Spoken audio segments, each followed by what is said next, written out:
I think you need to be, if you are in the investment business, um, then it helps to be a curious person. It helps to be a person who's a voracious reader, and it helps to be a person who's very interested in businesses in general, and very curious about how different businesses run and make money and all of that. And if those types of traits are present in you, then by definition, your circle is going to expand over time. But I don't think you need to particularly focus efforts towards expanding the circle. It'll happen naturally.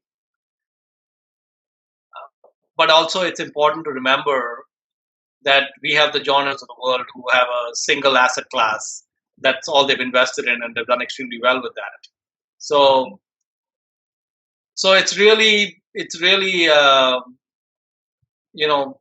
of course, it's useful to have larger circles, but it's not that important. I think that this is a business where you're better off being an inch wide and a mile deep versus a mile wide and an inch deep.